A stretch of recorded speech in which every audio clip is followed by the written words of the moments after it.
আল্লাহর পয়গম্বর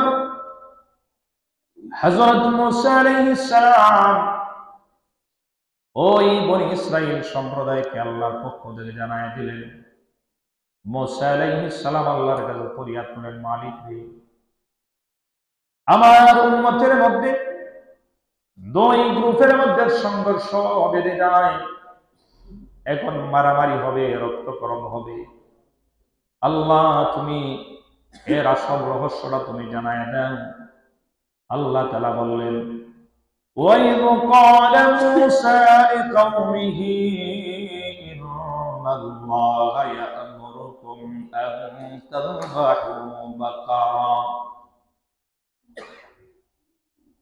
আর স্মরণ করো, যখন মুসা আলাইহিস সালাম তার সম্প্রদায়কে বললেন, নিশ্চয় আল্লাহ তোমাদেরকে নির্দেশ দিচ্ছেন, আদেশ করেছেন, আন তাযবাহু বাকারা, তোমরা গরু জবাই করার জন্য আল্লাহ বলেছে। মুসা আলাইহিস সালাম তাদেরকে জানায় দিলেন, আল্লাহ রাব্বুল আলামিন বলেছেন তোমরা গরু জবাই করতে। ক্বালু আতাত্তাখিযুনা হুজুয়া, বনি ইসরাইল জাতি একথা শোনার পরে তারা বলল, ও মুসা, আপনি কি আমাদের সঙ্গে ঠাট্টা বিদ্রুপ করছেন, উপহাস করছেন? নাউযুবিল্লাহ। কোন পয়গম্বর, কোন নবী রাসূল দ্বীনের কোন বিষয় নেই, ইসলামের কোন বিষয় নেই ঠাট্টা বিদ্রুপ করতে পারেন না, উপহাস করতে পারেন না। এটা নবুয়তের শানের খেলাফ। এই ঠাট্টা বিদ্রুপ দ্বীনের বিভিন্ন বিষয় নিয়ে ওই সমস্ত লোকই করে যারা অজ্ঞমূর্খ, তারাই দ্বীনের বিষয় নিয়ে বিভিন্ন ঠাট্টা বিদ্রুপ করে।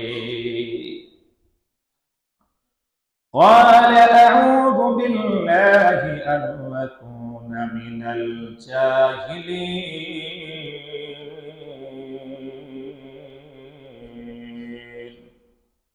মুসা আলাইহিস সালাম বললেন, আমি আল্লাহর কাছে আশ্রয় প্রার্থনা করছি, আমি আল্লাহর কাছে আশ্রয় চাই মূর্খদের অন্তর্ভুক্ত হওয়া থেকে। কারণ কোন নবীর শান না দ্বীনের কোন বিষয় নিয়ে উপহাস করা। কারণ কি জানেননি? বনি ইসরাইল জাতি তারা গরুর প্রতি বড় ভক্তি ছিল। গরু তারার মা, গরু কি মা, এজন্য তারার বড় কষ্ট হয়েছে। তারা চিন্তা করলো, আমরা বলছি মুসা পয়গম্বরকে এক লোক হত্যাকাণ্ড হয়েছে, সে লোক মারা গেছে, তার আসল সত্য ঘটনাটা যেন উদ্ঘাটন হয়। এর সাথে গুরু জবাইয়ের কি সম্পর্ক? মুসা তো মনে হয় আমাদের সঙ্গে ঠাট্টা বিদ্রুপ করছে। নাউযুবিল্লাহ। মুসা আলাইহিস সালাম কোনদিন কোন পয়গম্বর ঠাট্টা বিদ্রুপ করতে পারেন না। সূরাতুল বাকারা, সূরাতুল ফাতিহার পরে সূরাতুল বাকারা, এটা কোরআনে কারীমের সবচেয়ে বড় সূরা, সবচেয়ে বড় সূরা। এই বাকারা কেন নাম দেওয়া হলো? সূরার নাম হলো সূরায়ে বাকারা। বাকারা শব্দের অর্থ হলো গাবি। বাকারা শব্দের অর্থ গাবি। আল্লাহ রাব্বুল আলামিন এই সূরার মধ্যে একটা ঘটনা স্থান দিয়েছেন, গাবির ঘটনা। বনি ইসরাইলের যুগে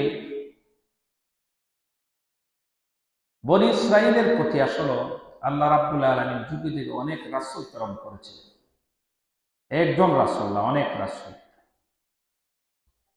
বনি ইসরাইল জাত, ইহুদি জাত, এগুলা নাফরমানি জাত ছিল। অনেক নবী রাসূলকে তারা হত্যা করেছে, বিভিন্ন নবী রাসূলকে তারা অপবাদ দিয়েছে, কষ্ট দিয়েছে। ঠিক তেমনি ভাবে আল্লাহর পয়গম্বর হযরত মুসা আলাইহিস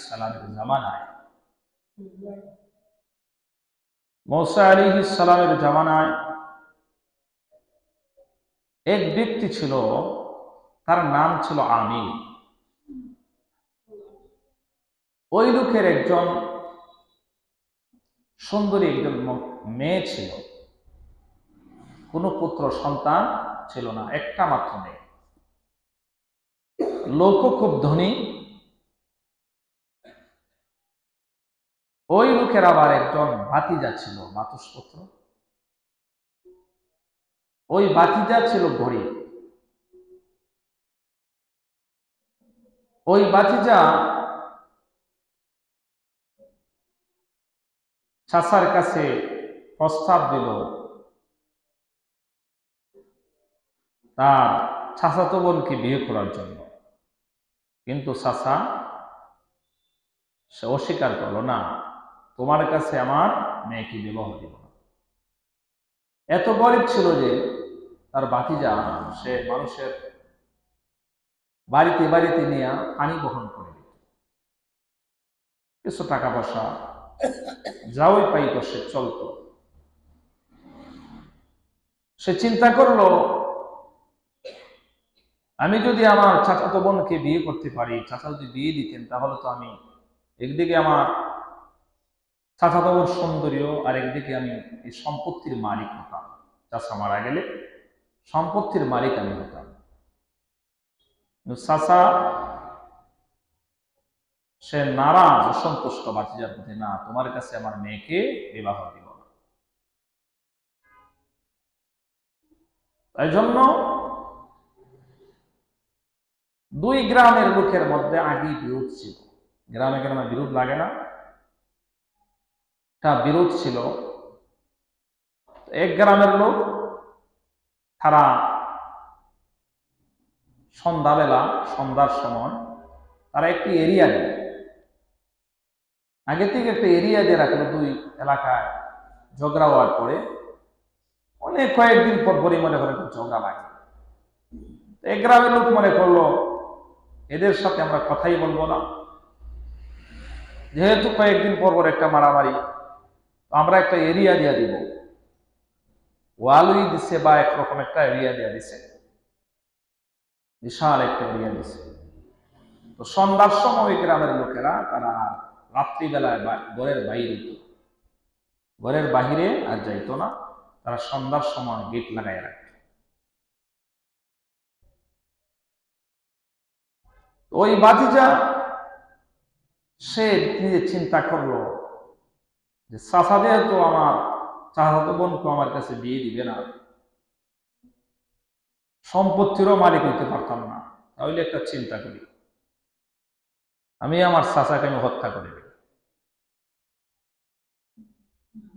হত্যা করা কবিরা গুনাহ, মহাপাপ। হ্যাঁ, আমি হত্যা করে ফেলি। সে একদিন রাত্রিবেলা একা অবস্থা চাচাকে পেয়ে বাড়িতে যাইয়া সে মেরে ফেললো, হত্যা করে ফেলল। মারার পরে চিন্তা করলো কি করা যায়। সে দেখলো দুই গ্রামের লোকের মধ্যে বিরোধ আছে। যে গ্রামের লোকেরা এরিয়া দিয়ে রাখছিল, ওয়াল দিয়ে রাখছিল, ওই গ্রামে এরা তো যেহেতু রাত্রিবেলা বাহির হয় না, সে রাত্রিবেলা নিয়ে ওই গ্রামের তারার যে এরিয়া ছিল, তাদের যে গেট ছিল, গেটের সামনে রেখে দিচ্ছে। পরের দিন সে ডাক ডুল পিঠাইয়া, এখন তো মাইক, আগে মাইক ছিল না, যেমন ডাক ডুল পিঠাইয়া সে প্রচার করতে শুরু করলো, আমার চাচাকে ওই গ্রামের লোকেরা হত্যা করছে। দুই গ্রামের মধ্যে যদি সংঘর্ষ বাঁধে, যাদের সাথে শত্রুতা ছিল তারা তো হয়েছে সুযোগ, হয়েছে না? পায় না? এরকম লোক আছে না আপনাদের এলাকায়? দুই গ্রুপের মধ্যে সংঘর্ষ লাগলে আর এক গ্রুপ যেহেতু অন্য গ্রামের সাথে লাগলে ওই এখন সুযোগ হয়েছে। এখন ওই গ্রামের লোকরা ওই যে লোকে তার চাচারে হত্যা করছে তাদের সাথে জোর দিচ্ছে, তা ওই লোকের সাথে ওই ভাতিজার সাথে জোর দিচ্ছে। তারা বললো ঠিকই আছে, এরাই তো হত্যা করছে। বনি ইসরাইল জাতি তারা দেখলো যে আমরা তো রাত্রিবেলায়, রাত্রি হওয়ার আগেই আমরা গেট লাগাই রাখি, আমরা লোকজন তো বাহির হয় না, তো আমরা হত্যা করব। শেষ পর্যন্ত দেখলো দুই গ্রামের মধ্যে একটা বড় ধরনের একটা বিরোধ লাগলো, মারামারি হবে, হত্যাকাণ্ড সংঘটিত হবে। তখন যারা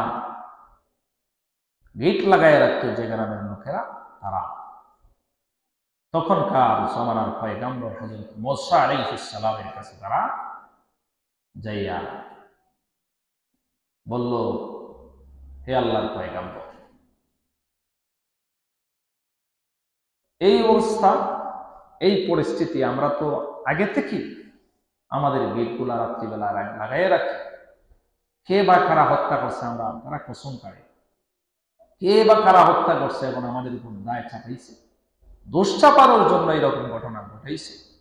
এখন এগুলা থেকে আপনি আপনার আল্লাহর কাছে একটু বলেন, আল্লাহ যেন সত্য ঘটনাটা উদ্ঘাটন করে দেন। আল্লাহর পয়গম্বর হযরত মুসা আলাইহিস সালাম ওই বনি ইসরাইল সম্প্রদায়কে আল্লাহর পক্ষ থেকে জানায় দিলেন, মুসা আলাইহিস সালাম আল্লাহর কাছে ফরিয়াদ করেন, মালিক রে, আমার উম্মতের মধ্যে দুই গ্রুপের মধ্যে সংঘর্ষ বেঁধে যায়, এখন মারামারি হবে, রক্তকরণ হবে। আল্লাহ তুমি এর আসল রহস্যটা তুমি জানায় দাও। আল্লাহ তাআলা বললেন, وَإِذْ قَالَ مُوسَى لِقَوْمِهِ إِنَّ اللَّهَ يَأْمُرُكُمْ أَن تَذْبَحُوا بَقَرَةً।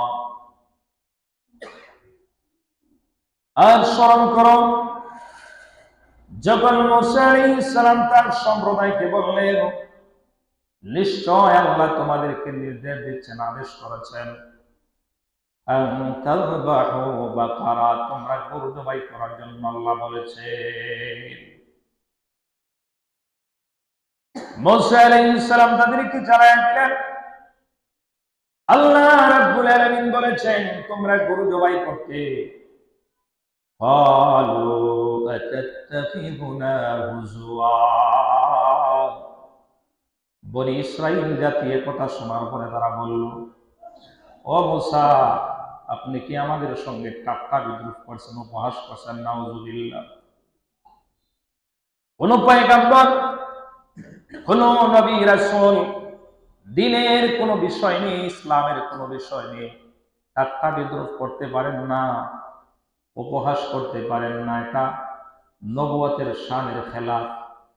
এই ঠাট্টা বিদ্রুপ দ্বীনের বিভিন্ন বিষয় নিয়ে ওই সমস্ত লোকই করে যারা অজ্ঞমূর্খ, তারাই দ্বীনের বিষয় নিয়ে বিভিন্ন ঠাট্টা বিদ্রুপ করে। قال أعوذ بالله أن أكون من الجاهلين।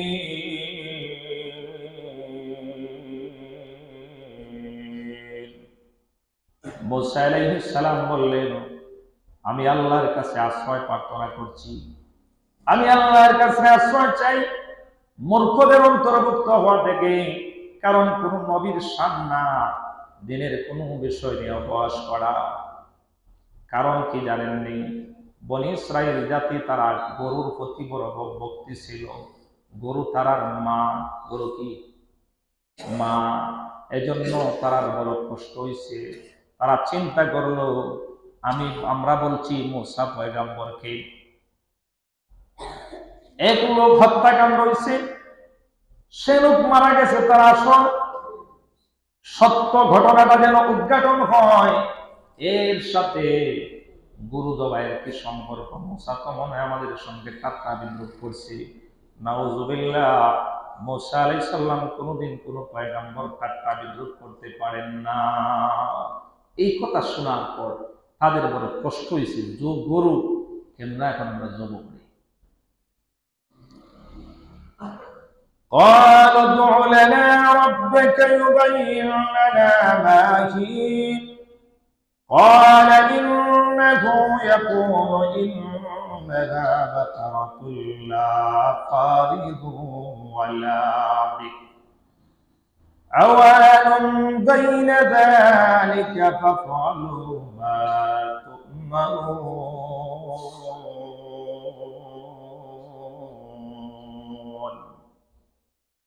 বনি ইসরাইল জাতি শেষ পর্যন্ত তার চিন্তা করলো মুসার সাথে আর তর্কাতর্কি করে লাভ নাই, বাদানুবাদ করে লাভ নাই, কারণ আমাদের তো দুই গ্রামের মধ্যে বড় সংঘর্ষ, এটা থেকে তো আমরা মুক্তি পাইতেইব।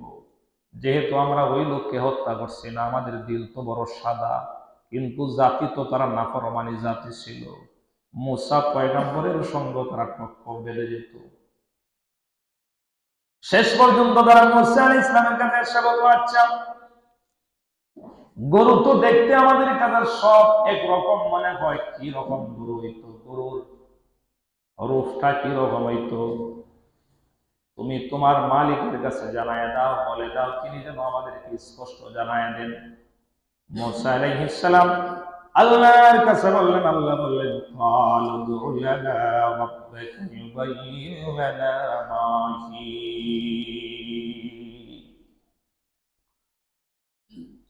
মুসা আলাইহিস সালাম এর সম্প্রদায় বলল, আমাদের কাছে তো গরু দেখতে সবই একরকম, এর রূপটা কিরকম হবে?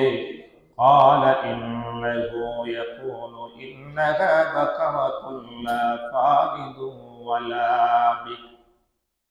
আল্লাহ রাব্বুল আলামিন বললেন, মুসা তুমি তোমার সম্প্রদায়কে জানায় দাও, গরুটা এমন হবে যেটা একবারে কচিও না, একবারে বৃদ্ধ না, এই গরুটা হবে মাঝামাঝি বয়সে, এই গরুটা মাঝামাঝি বয়স।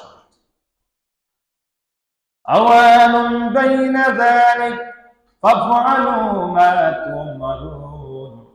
মুসা আলাইহিস সালাম বলেন, যা তোমাদের জন্য আদিষ্ট হয় যে তোমরা তা সেরে ফেলো, তোমরা একটা গরু মাঝামাঝি বয়সের দিকে তোমরা জবে করে ফেলো। قالوا ادع لنا ربك يبين لنا ما لونها। ওই সম্প্রদায় বনি ইসরাইল সম্প্রদায় কোনো থামে নাই, তারা বলতেছে, মুসা তুমি তোমার আল্লাহর কাছে বলো গরুর রংটা কিরকম হবে, গরুর কি রং কিরকম, লাউন শব্দের অর্থ হলো রং, রংটা ওই রংটা যেন তিনি বলে দেন। قال إنه يقول إنها بقرة صفراء فاقع لونها تسر الناظرين। মুসা আলাইহিস সালাম আল্লাহর পক্ষ থেকে জানায় দিলেন, এটা হবে, এই গরুর রংটা হবে গাঢ় পীত বর্ণের, যা দর্শকদেরকে চিত্তাকর্ষক, মানুষদেরকে যাতে আনন্দ দেয় এমন একটা রং হবে, তার মানুষ দেখলে যাতে সুন্দর বলে, গাঢ় পীত বর্ণের ওই রংটা হবে। দেখেন তারা মুসা আলাইহিস সালামের জাতি, তাদেরকে বলা হয়েছিল তোমরা গরু জবাই করো, যদি যে কোনো একটা গরু জবাই করে ফেলতো তাহলে তাদের কাজ সম্পন্ন হয়ে যেত, কিন্তু তারা প্রশ্ন বেশি করার কারণে আল্লাহ তাআলা তাদের জন্য কঠিন করে ফেললেন। বললেন যে গাঢ় পীত বর্ণের হবে। قالوا ادع لنا ربك يبين لنا ما هي। এবার বনি ইসরাইল সম্প্রদায় মুসা আলাইহিস সালামকে বললে, মুসা তোমার আল্লাহরে তুমি বলো এটা গরুটা কি রকম হবে, এটা আমাদেরকে যেন স্পষ্ট জানায়া দেন। ইন্নাল বাকারাতা শাবাহা আলাইনা। তারা বলে গরু তো দেখতে সবই আমাদের কাছে একরকম মনে হয়, বুঝলাম গাঢ় পীত বর্ণের, এখন বলেন যে এটা কি রকম হবে। ওয়াইন্না ইনশাআল্লাহু লামুহতাদুন। এবার তারা বলে আল্লাহ যদি চাহে তাহলে ইনশাআল্লাহ আমরা সৎপথ প্রাপ্ত হব, আমরা সঠিক পথের সন্ধান পাইব। তাফসীরের কিতাবের মধ্যে উল্লেখ করেছেন, যদি তারা ইনশাআল্লাহ শব্দ ব্যবহার না করত, কিয়ামত পর্যন্ত এরা সমাধান পাইত না, কোনদিন সমাধান তারা পাইত না। যেহেতু তারা পরে ইনশাআল্লাহ শব্দ উল্লেখ করছে, এজন্য এখান থেকে আর একটা বিষয় শিক্ষণীয় হলো, আমরা যখন কোনো কাজ করব, ভবিষ্যৎ কোনো কাজ করব, আমরা কি বলবো? ইনশাআল্লাহ। ইনশাআল্লাহ বলে ভবিষ্যৎ কোনো কাজ করতে গেলে ইনশাআল্লাহ বললে আল্লাহ এই কাজের তৌফিক দেন। ইনশাআল্লাহর মধ্যে গুরুত্ব আছে। এই জন্য মুসলমান ইমানদার, মুসা আলাইহিস সালাম আল্লাহ রাব্বুল আলামিনকে বলেন, প্রভু ওই বনি ইসরাইল জাতি আমার উম্মত কয়রা ঠেঠা মার্কা উম্মত, এগুলা তো বড় পিছলা মার্কা, এদেরকে সঠিক সন্ধান দেওয়ার জন্য আবারও বলতেছে। আল্লাহ বলেন, قال إنه يقول إنها بقرة لا ذلول تثير الأرض ولا تسقي الحرث। আল্লাহ বললেন, মুসা তোমার সম্প্রদায়কে তুমি জানায় দাও, এই গরুটা কোনোদিন কৃষি কাজেও ব্যবহার হয়েছে না, এই গরুটা কোনোদিন মারার কাজেও ব্যবহার হয়েছে না, পানির সেচ ওইটার দ্বারাতে হয়েছে না। এমন একটা গরু হইব, এই গরু দেয়া কোনোদিন খাম কাজ করা হয়েছে না। আগের জমানায় হাল চাষ করা হইতো না, এখন তো খুব কম, মাঝে মধ্যে দুই একজন দেখা যায় না মাঝে মধ্যে হঠাৎ। তো কৃষি কাজে ব্যবহার হয়েছে না, হাল চাষ করা হয়েছে না, মারাই দেওয়া হয়েছে না, এরকম একটা গরু তোমরা দেখতে জব করে। قالوا الآن جئت بالحق فذبحوها وما كادوا يفعلون।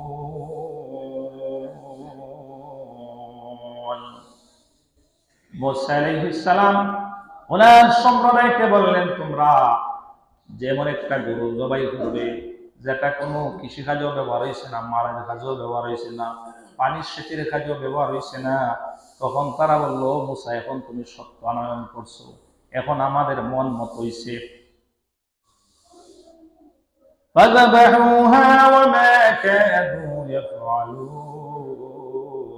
এরপরে তারা জবে করার জন্য তারা কি হলো, মুসা আলাইহিস সালাম বলেন, এবার তোমরা জবাই করে দিল, এবার তোমরা জবাই দিয়ে দাও। এখন দেখা যায় তারা গরু খুঁজতেছে, কিন্তু এরকম গরু তো আর মিলাইতে পারতেছে না। এমন একটা গরু গাঢ় ফিত বর্ণের হইতো, আবার মারার কাজও ব্যবহার হয়েছে না, পানি সেচের কাজও ব্যবহার হয়েছে না, আবার এটা মাঝামাঝি বয়সের হইতো। অনেকদিন লাগছে তাদের খুঁজতে অনেকদিন পর গেছে। শেষ পর্যন্ত আল্লাহ তাআলার ইচ্ছা হলো এমন অনেকটা যুবকের সন্ধান দিলেন। ওই যুবকটা সে তার বাবা এবং মায়ের ভক্ত ছিল, তার কাছে যাইয়া গরুটার সন্ধান পাইছে। একবার তার বাবা, ওই যুবকের বাবা, সে ছোট অবস্থায় ছিল, তার বাবা ঘুমাইয়া পড়ছেন। ঘুমানোর পরে একটা ব্যবসায়ী আসছে হীরার টুকরা নিয়ে, কিসের টুকরা, বড় একটা হীরার টুকরা নিয়ে আসছে। আয়েশা বলতেছে, তোমরা কেউ বাড়িতে আসনি, আমি একটা হীরার টুকরা বিক্রি করব। তখন ওই ছেলেটা, তার বড় সুন্দর লাগছে, বলল দাম কত? বলতেছে যে 70 দিরহাম। কত দিরহাম? 70 দিরহাম। ঠিক আছে, 70 দিরহাম আমি দিব, তবে তোমাকে কিছু অপেক্ষা করতে হবে। আমার বাবা ঘুমিয়ে আছেন, আমার বাবাকে আমি ঘুম থেকে এই মুহূর্তে ভাঙাতে পারবো না, তুমি যদি অপেক্ষা করতে পারো তোমাকে আমি 70 দিরহাম দিব। ব্যবসায়ী কিছুক্ষণ অপেক্ষা করার পরে বলল, না আমি অপেক্ষা করতে পারবো না, তুমি যদি এই মুহূর্তে তোমার বাবাকে যাইয়া ঘুম ভাঙাইতে পারো আর আমার টাকা দিয়ে দিতে পারো, তাহলে আমি তোমাকে 60 দিরহামে দিয়ে দিব, 10 দিরহাম কম। ছেলে আবার বলে, না আমি আমার বাবা ঘুমাইছে, আরাম করতেছেন, আমি আমার বাবাকে ঘুম ভাঙাইতে পারবো না, তোমাকে আমি 80 দিরহাম দিব, তুমি যদি অপেক্ষা করো, কারণ আমার বাবা ঘুম থেকে উঠলে পড়ে আমি তোমাকে 80 দিরহাম দেব। কিন্তু না, ব্যবসায়িক বলল, এই মুহূর্তে যদি তোমার বাবাকে তুমি জাগ্রত করতে পারো, তাহলে আমি তোমাকে 30 দিরহামে আমি দিয়ে দেব, 30 দিরহামে দিয়ে দিব। এবার যুবক বলে, না না না, আমি আমার বাবাকে এই মুহূর্তে জাগ্রত করতে পারবো না, তুমি যদি অপেক্ষা করো, আমার বাবা ঘুম থেকে ওঠার পরে আমি তোমাকে 1 লক্ষ দিরহাম দেব। বলে, না রে যুবক, না, তোমাকে আমি 30 দিরহামে দিয়ে দিব, তুমি যদি এই মুহূর্তে তোমার বাবাকে জাগ্রত করতে পারো। এত তাবেদার, এত আনুগত্য ছেলেটা মাতা পিতার ছিল, সুবহানাল্লাহ। আমাদের সমাজে তো বাবারে একটু দাঁড়া, আমি এখন ডাক দিচ্ছি, কি বলেন? আর ডাকবো কি আদবের সাথে, বেয়াদব মার্গা আছে না, এই আছে না এরকম ছেলে। এজন্য মাতা পিতার প্রতি সন্তানের সদ্ভাব বজায় রাখবে, সুন্দর আচরণ করবে, তাহলে দুনিয়া খারাপ উজ্জ্বল হবে। এজন্য মাতা পিতার প্রতি রাগ দেখানো যাবে না। অনেক সময় মাতা পিতা বয়স্ক হয়ে গেলে একটু ব্যতিক্রম হয়ে যায়, কিন্তু এরপরও ধমক দেওয়া। মুসলমান ইমানদার, ওই সন্তান বলল তুমি চলে যাও, আমার বাবাকে আমি জাগ্রত করতে পারবো না, এই বলে ব্যবসায়িক চলে গেল। তার বাবা যখন অন্তিম শয্যায়, তখন তারা তেমন সম্পত্তি ছিল না, গরিব হয়ে গিয়ে পড়ছিল। ওই বাবা, যুবকটার বাবা বলল, তার স্ত্রীকে বলল, আমার সন্তানের জন্য তেমন কোনো সম্পদ রেখে যেতে পারলাম না, আমি একটা বাছুরকে নসিহত করে গেছি, একটা গরুর বাছুর সে জঙ্গলের মধ্যে নিয়ে গেছিল অসুস্থতার আগে। ওই ছেলের বাবা জঙ্গলের মধ্যে এই বলে সে আমানত করেছিল আল্লাহর কাছে, হে মালিক, ও ইব্রাহিম আলাইহিস সালাম, ইসমাঈল আলাইহিস সালামের মালিক, মুসা আলাইহিস সালামের মালিক, আমি আমার সন্তানের জন্য কোনো কিছু রেখে যেতে পারলাম না, আমি এই বাছুরটা তোমার কাছে আমানত করে রাখলাম রে মালিক, আমি জঙ্গলের মধ্যে আমানত করে রাখলাম, তুমি এটাকে দেখে রাখিও যাতে আমার সন্তানটা বড় হয়ে সেটা খুঁজে পায়। সুবহানাল্লাহ। ওই বাবাটাও ছিল বড়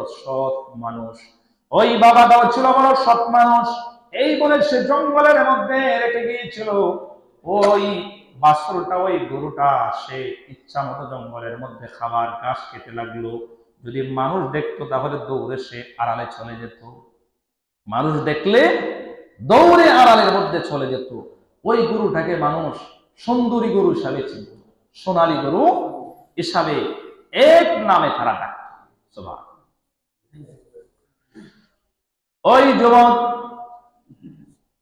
ওই যুবককে তার মা একদিন বলতেছে, বাবা, ওই যুবকটা এমন ছিল যে সে যখন মোটামুটি বুঝতে পারত, তখন সে খামাই রোজগার করতো, অর্থাৎ জঙ্গলের মধ্যে যাইয়া সে কাঠ বিক্রি করত, লাকড়ি বিক্রি করত, লাকড়ি কেটে বাজারে নিয়ে আসে বিক্রি করত। বিক্রি করার পরে তার যে ইনকাম হতো, ওই টাকাটা সে 3 ভাগে বিভক্ত করত। 1 ভাগ সে তার নিজের জন্য রাখতো, 2 ভাগ তার মায়ের জন্য, 3 ভাগ সে আল্লাহর রাস্তায় দান খয়রাত করে দিত। সুবহানাল্লাহ। তার উপার্জনের টাকারে 3 ভাগে বিভক্ত করত, 1 ভাগ তার নিজের জন্য, আরেক ভাগ তার মায়ের জন্য, আরেক ভাগ সে আল্লাহর রাস্তায় দান করে দিত। ছেলেটাও খুব সৎ। একদিন ওই যুবককে তার মা বলতেছে, বাবা, তুমি তো গরিব, আমাদের তো তেমন কিছু নাই, তোমার বাবা মৃত্যুর পূর্বে ওই অমুক জঙ্গলের মধ্যে তোমার জন্য একটা গরুর বাছুর আমানত করে গিয়েছিলেন, তুমি জঙ্গলের মধ্যে যাইয়া এই বলে তুমি হাত দিবে, ডাক দিবে, এই ইব্রাহিম ও ইসমাঈল আলাইহিস সালামের মালিক, আমার বাবা যে গরুটা জঙ্গলের মধ্যে আপনার কাছে আমানত রেখে গিয়েছিলেন, ওই গরুটা যেন আমার সামনে চলে আসে। মা সন্তানকে বলে দিল, ওই গরুটা আসার পরে তুমি তার পিঠের মধ্যে সওয়ার হবে না, তুমি এইভাবে ডাক দিবে। ওই সন্তান যাইয়া জঙ্গলের মধ্যে সে এইভাবে যখন ডাক দিল, সঙ্গে সঙ্গে ওই বড় ধরনের গরুটা, গারক্ষিত বর্ণের গরুটা, সোনালী গরুটা ওই যুবকের সামনে চলে আসলো। সুবহানাল্লাহ। এবার গরুর জবান খুলে গেল, ডাক দিয়া বলল, আল্লাহর পক্ষ থেকে জবান খুলে গেল, জবান তুমি আমার পিঠের মধ্যে ইচ্ছা করলে আরোহণ করতে পারো। এবার যুবক বলল, না, সম্ভব না, আমার মায়ের অনুমতি নাই, আমার মা বলছেন তোমার পিঠে আমি আরোহণ করব না, এজন্য আমি তোমার পিঠে সওয়ার হব না।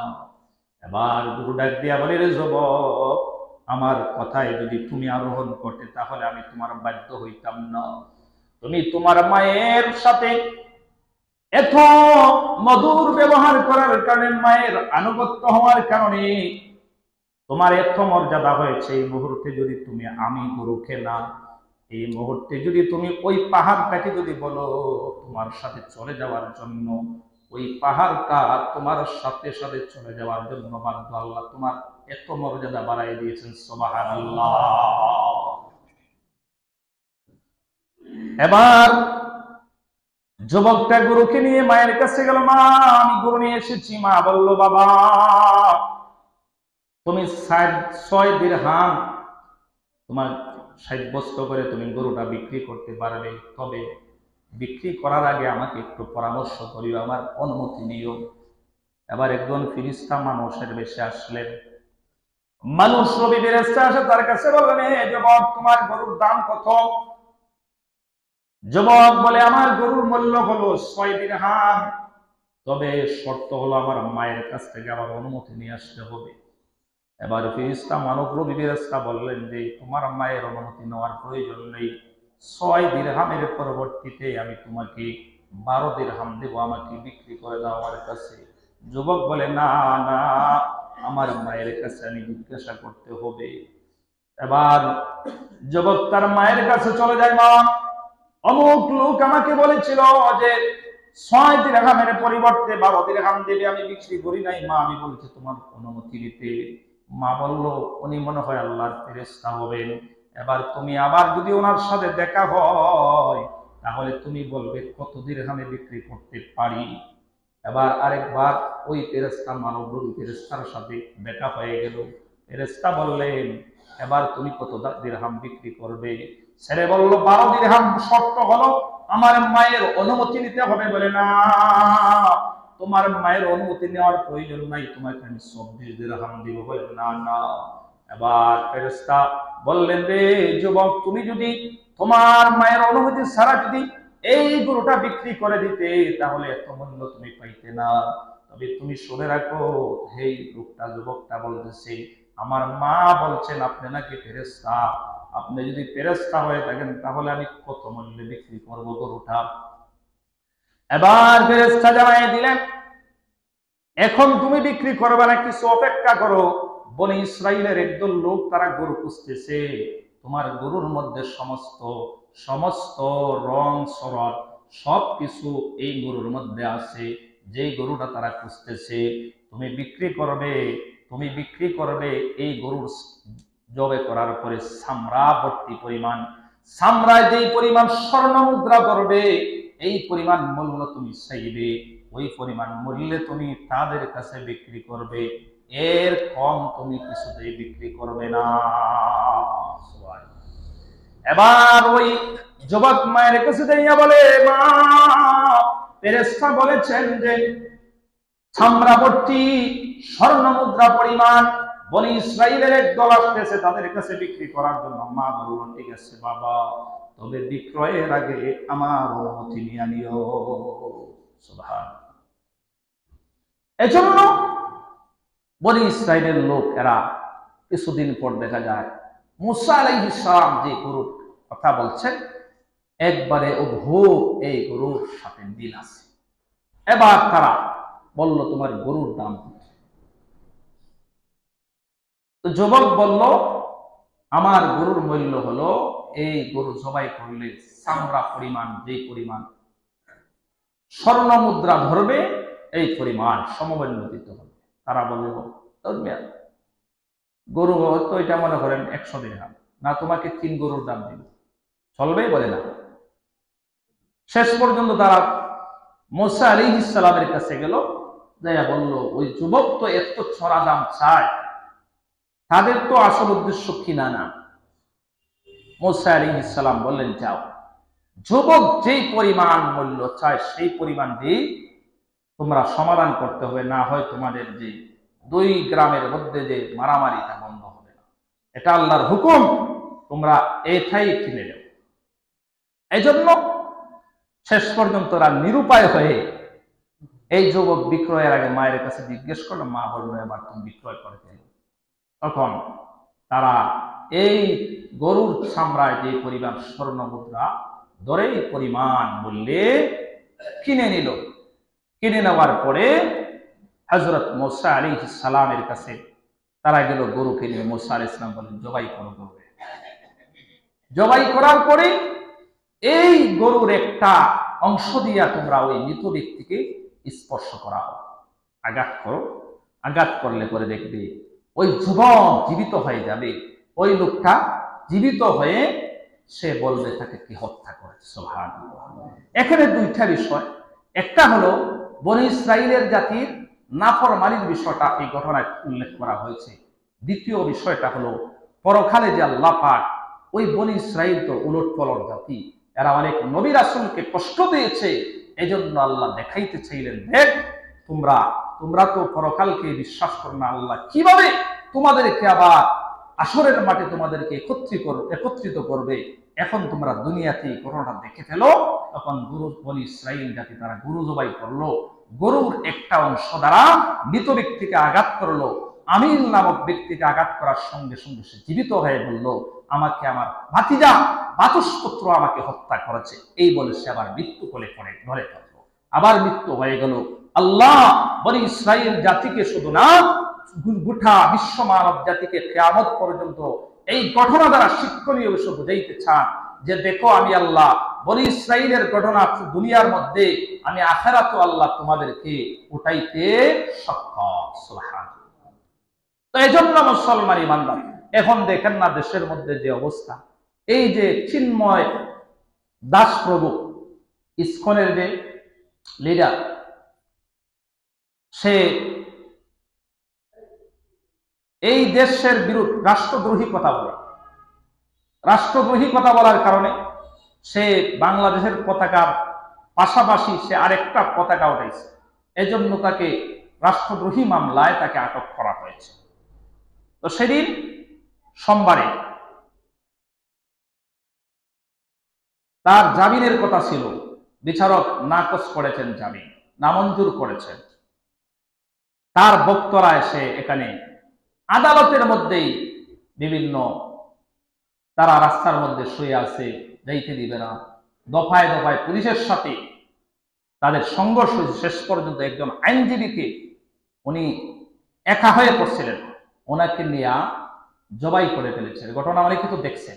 হ্যাঁ, কত বড় বর্বরতা, কত বড় নিষ্ঠুরতা। ৯৫% মুসলমানের দেশে মুসলমানকে হত্যা করে ফেলে।